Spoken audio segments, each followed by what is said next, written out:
August 1941. Adolf Hitler sat in his field headquarters in East Prussia, reading an intelligence summary that made no sense. The numbers were wrong. They had to be wrong. German forces had destroyed more than 12,000 Soviet tanks in the first 8 weeks of Operation Barbarossa. 12,000. The entire pre-war estimate of Soviet tank strength had been 14,000 vehicles. By every calculation, the Red Army should be running on empty, reduced to scattered remnants, incapable of mounting any serious armored resistance. But the reports from the front told a different story. Soviet tanks kept appearing. Fresh T-34s, new KV-1s, entire formations that shouldn't exist.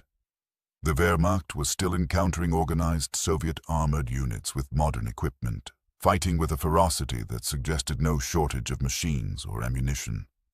Hitler threw the report across the table. "Where are they getting these tanks?" he demanded. "We've destroyed their factories. We've captured their industrial centers. Kharkov, Leningrad under siege. Moscow threatened. Where are these tanks coming from?" No one in the room had an answer, because no one in German intelligence had predicted what the Soviet Union had actually done. 3 months earlier, as German forces massed on the border, Soviet industrial planners had begun the largest industrial evacuation in human history. They were moving entire factories, not just equipment, but everything. The workers, their families, the machinery, the raw materials, the technical documentation. They were relocating the Soviet Union's industrial heart eastward, beyond the reach of German bombers, beyond the advance of German tanks. And they were doing it in secret. The operation had begun in July 1941, within days of the German invasion. Trains rolled eastward, carrying dismantled factory equipment through the night. Entire production lines were packed into railway cars. Blast furnaces were disassembled piece by piece. Machine tools were wrapped and loaded. Technical specialists rode in the same cars as their equipment, sleeping on the floors, eating whatever food could be found at stations along the route. Lydia Mikhailovna worked at the Kirov tank plant in Leningrad. She was 23 years old, a lathe operator who had learned her trade in the factory's technical school. On July 29th, a supervisor found her at her station. "Pack your tools," he said. "We're leaving."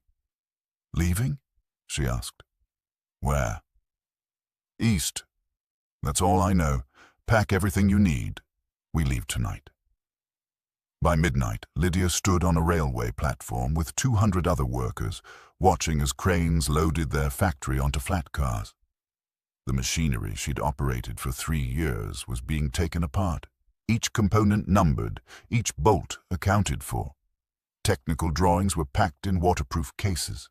Even the smallest tools were catalogued and loaded. The train left Leningrad at 2 in the morning, running without lights, moving slowly eastward on tracks congested with military traffic moving west. Lydia sat in a freight car with 19 other women, their backs against crates of precision instruments, trying to sleep as the train swayed and rattled through the darkness. They traveled for 11 days. The train stopped at small stations where local officials had been ordered to provide food and water. Sometimes they stopped for hours, waiting as military trains passed. Sometimes they stopped because the tracks ahead were damaged by German bombing. They kept moving east. On the 9th day, someone asked where they were going. The supervisor, a man named Petrov who had worked at the Kirov plant for 18 years, finally told them, "Chelyabinsk, in the Urals. We're going to rebuild the factory there." "Rebuild?" Lydia asked. "How long will that take?" Petrov looked at her with exhausted eyes. "We have to be producing tanks by October. 2 months." The train arrived in Chelyabinsk on August 9th. The city sat on the eastern slopes of the Ural Mountains, 1,500 kilometers from the front, far beyond the range of German aircraft. It was home to a tractor factory, a sprawling industrial complex that had produced agricultural equipment since the 1930s. The tractor factory was about to become something else entirely. Lydia stepped off the train into a landscape transformed into an enormous construction site. Thousands of workers were building new factory halls. Concrete was being poured 24 hours a day. Steel frames rose from the ground, taking shape even as equipment from evacuated plants arrived and was installed in buildings that weren't yet finished. The Kirov plant equipment was unloaded directly onto foundation slabs. Workers assembled machinery in the open air, building walls around it as they worked. Lydia found her lathe being installed in a building with no roof, walls rising around it even as she reconnected the power supply and tested the controls. It rained on September 3rd. Lydia worked in the downpour, water running down her face, hands numb from cold, installing the final components of her machine. Above her, construction workers hammered sheet metal into place, creating a roof one section at a time. By September 15th, parts of the factory were producing tank components, not complete tanks yet, but parts. Turret rings, transmission housings, track links, the pieces of a T-34 made on machines that had been in Leningrad a month earlier. The factory ran day and night. Workers slept in barracks built from green lumber, walls so thin that frost formed on the inside during cold nights. Food was rationed. Bread, thin soup, sometimes a bit of meat. Everyone was hungry, everyone was exhausted, and everyone kept working, because the front was getting closer. By October, German forces were approaching Moscow. The Soviet government was evacuating. For a few desperate weeks, it seemed possible that the Soviet Union might collapse entirely, that the German advance would never stop, that everything would be lost. In Chelyabinsk, they worked faster. The factory that was emerging from the construction site was unlike anything that had existed before. It wasn't just the Kirov plant anymore. Equipment from the Kharkov diesel factory had arrived. Machinery from smaller plants in occupied territories. The facility was becoming a hybrid, combining the production capacity of multiple factories into a single, massive complex. Someone started calling it Tankograd, Tank City. The name stuck. By November, Tankograd produced its first complete T-34. Lydia was there when the tank rolled off the assembly line, its engine running, fresh paint still wet.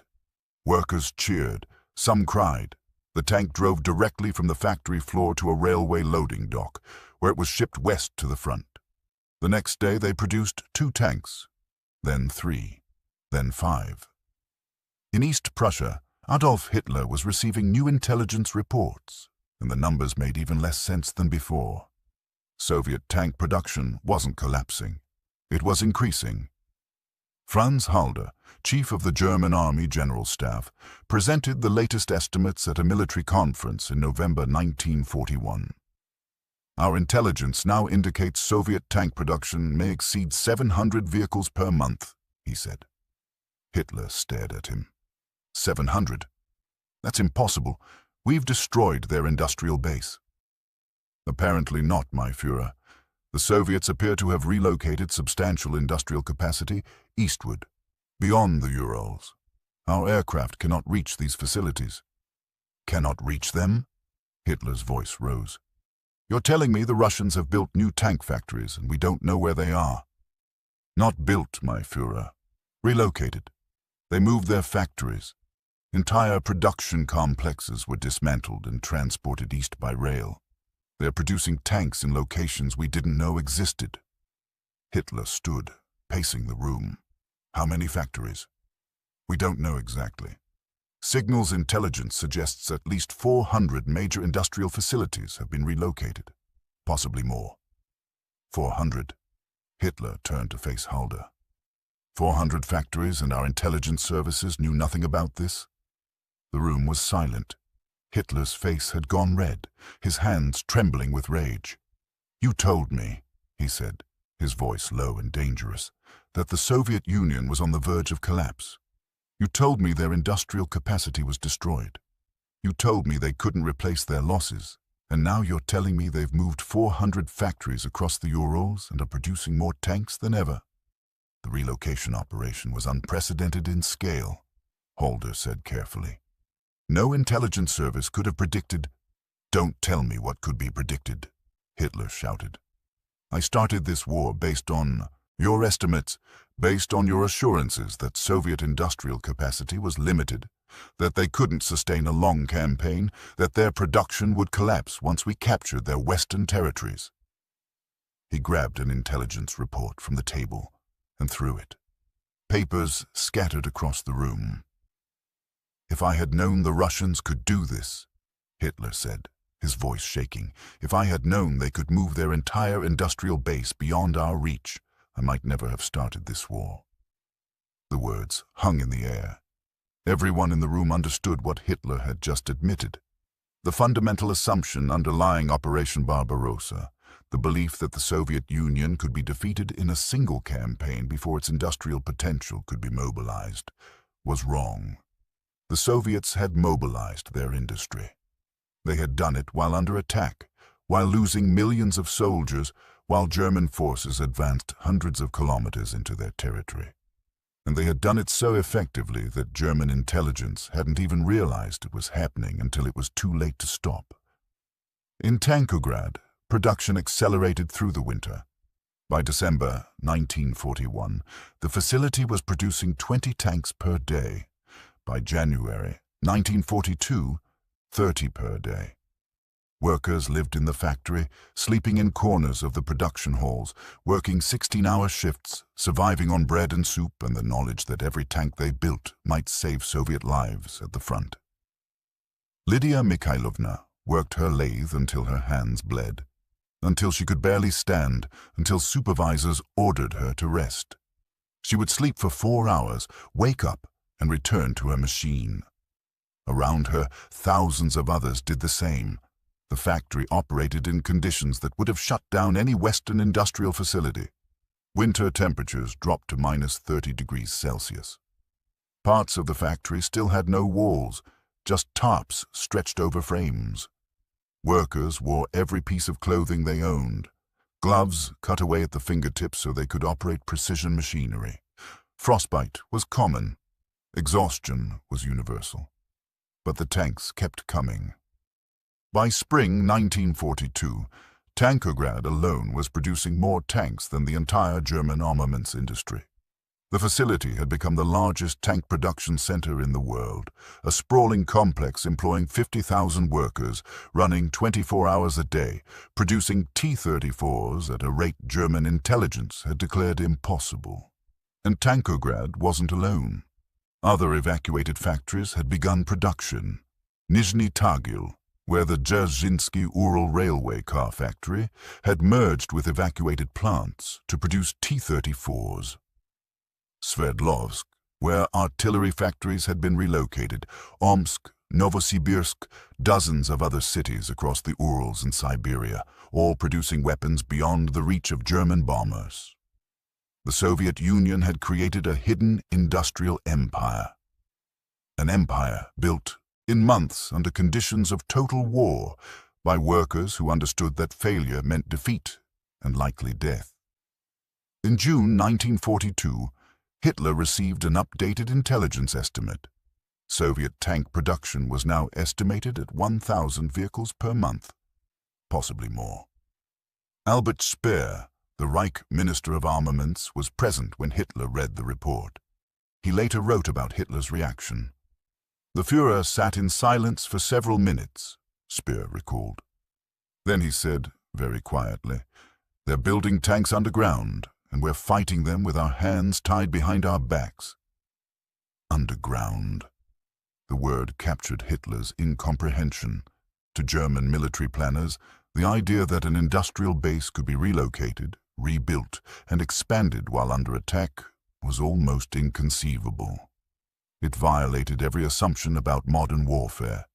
It suggested a level of economic mobilization and social control that Germany, for all its totalitarian apparatus, had not achieved. The Soviet factories weren't literally underground, but they might as well have been. They were invisible to German intelligence, unreachable by German aircraft, operating at a scale that seemed to defy physical possibility. Hitler's statement about fighting with hands tied behind our backs referred to Germany's own industrial limitations. Despite controlling most of Europe, despite having access to resources from France to the Black Sea, Germany was producing fewer tanks than the Soviet Union. German factories were still operating on single shifts. Consumer goods production continued. The German economy hadn't fully mobilized for total war. Hitler had believed the war would be won quickly, that full mobilization wouldn't be necessary. Now, facing an enemy that had mobilized completely, that had sacrificed everything for the weapons production, he was discovering the cost of that miscalculation. In August 1942, Hitler ordered a complete reorganization of German war production. Speer was given unprecedented authority to increase output. Consumer goods production was cut. Factories converted to military production. Workers were transferred from non-essential industries. Germany was finally mobilizing for total war. But the Soviets had a 2-year head start. By the end of 1942, Soviet industry had produced 24,000 tanks. Germany produced 9,000. The gap would only widen. Lydia Mikhailovna never saw the front. She spent the entire war in Tankograd, operating her lathe, producing components for T-34s that would fight at Stalingrad, at Kursk, at Berlin. She worked until May 1945, until the day news arrived that Germany had surrendered. When the war ended, Lydia had been operating the same lathe for nearly 4 years. She had produced components for an estimated 3,000 tanks. Her hands were scarred from years of metalwork. Her hearing was damaged from the constant noise of the factory floor. She had lost 20 kilograms from wartime rations. She had survived. After the war, Soviet officials calculated the full scale of the industrial evacuation. 1,523 enterprises had been relocated. 10 million people had moved east. The operation had transported 2 million railway cars of equipment and supplies. It was the largest and most successful industrial relocation in history, and it had saved the Soviet Union. Without the evacuated factories, without Tankograd and the other relocated facilities, the Soviet Union could not have replaced its catastrophic tank losses in 1941 and 42. The Red Army would have run out of equipment. The front would have collapsed. Moscow might have fallen. The war might have been lost. Instead, Soviet industry produced more tanks than Germany throughout the war. By 1945, the Soviet Union had manufactured over 100,000 armored vehicles. Germany produced 46,000. The industrial war was decided in the summer and fall of 1941, when Soviet planners made the desperate decision to abandon their Western factories and rebuild in the East. It was decided by workers like Lydia, who assembled machinery in the rain, who operated lathes in unheated buildings, who worked until they collapsed and then worked more. Hitler had been right about one thing. If he had known what the Soviet Union was capable of, if he had understood that an industrial base could be relocated and expanded under conditions of total war, if he had grasped the level of sacrifice Soviet workers would endure, he might have made different decisions. But by the time German intelligence understood what had happened, by the time Hitler realized the Soviets were producing tanks in hidden factories beyond the reach of German power, it was too late. The industrial war was already lost. In November 1942, Hitler held a conference with his military leadership. The topic was Soviet industrial capacity. New intelligence estimates suggested Soviet tank production might reach 1,500 vehicles per month by 1943. German production was struggling to reach half that number. Hitler listened to the reports in silence. Then he spoke. "Gentlemen," he said, "we are not fighting the Soviet Union we thought we were fighting. We are fighting an enemy that can move mountains, an enemy that can build factories from nothing, an enemy that produces tanks like we produce excuses." He paused, looking around the room. "And we are losing." It was one of the few times during the war that Hitler publicly acknowledged the possibility of defeat. The admission came because he had finally understood what Soviet industrial mobilization meant. The hidden factories, the relocated production, the tanks appearing from nowhere, they weren't anomalies. They were the result of a system that had mobilized completely, that had subordinated everything to survival and victory. Germany had started the war believing in the superiority of its military organization, its tactical doctrine, its technological edge. But wars are not won by tactical superiority alone. They are won by production capacity, by industrial endurance, by the ability to replace losses and sustain operations over years. The Soviet Union had that capacity. Germany did not. By 1943, the strategic situation was clear. Soviet industry was outproducing German industry across every category of military equipment. Tanks, aircraft, artillery, ammunition, all were being manufactured at rates Germany couldn't match.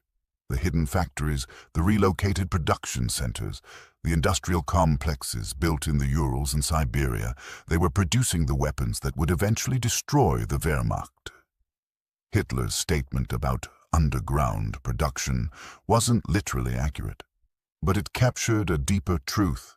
The Soviet industrial system had become invisible to German intelligence, unreachable by German military power, and unstoppable by any means Germany possessed.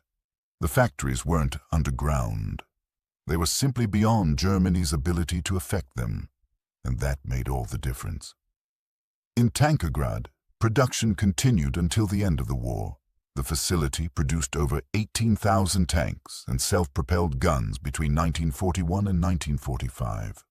It employed 70,000 workers at peak production. It operated continuously without a single day of shutdown for the entire duration of the war. After the war, Tankrad continued operating. The facility that had been built in desperate circumstances, assembled from evacuated equipment, staffed by workers who had survived on bread and soup, became a permanent industrial center. It produced tanks throughout the Cold War. Some of its production lines operated until the 1990s. The legacy of the Soviet industrial evacuation extended far beyond the war itself. It demonstrated that industrial capacity could be relocated and rebuilt under extreme conditions. It showed that production could be maintained even while under attack. It proved that human endurance and organizational capability could overcome what seemed like impossible circumstances. For Hitler, the discovery of Soviet hidden production capacity came too late. By the time German intelligence understood the scale of the evacuation, by the time Hitler realized the Soviets were producing tanks at rates that exceeded German capacity, the strategic initiative had already shifted. The industrial war was decided. Everything that followed was consequence. The tanks that rolled out of Tankrad and other relocated facilities didn't just replace Soviet losses. They created a quantitative advantage that eventually became overwhelming. By 1944, Soviet armored forces outnumbered German forces by ratios of 3-to-1, 4-to-1, sometimes higher. That numerical superiority, combined with improving Soviet tactical doctrine and growing German resource shortages, created the conditions for Soviet victory. Hitler had started Operation Barbarossa, believing the Soviet Union was industrially weak, that its production capacity could be destroyed by capturing its western territories, that it couldn't sustain a long war. Every one of those assumptions proved wrong. The Soviet Union was industrially powerful enough to relocate its entire production base.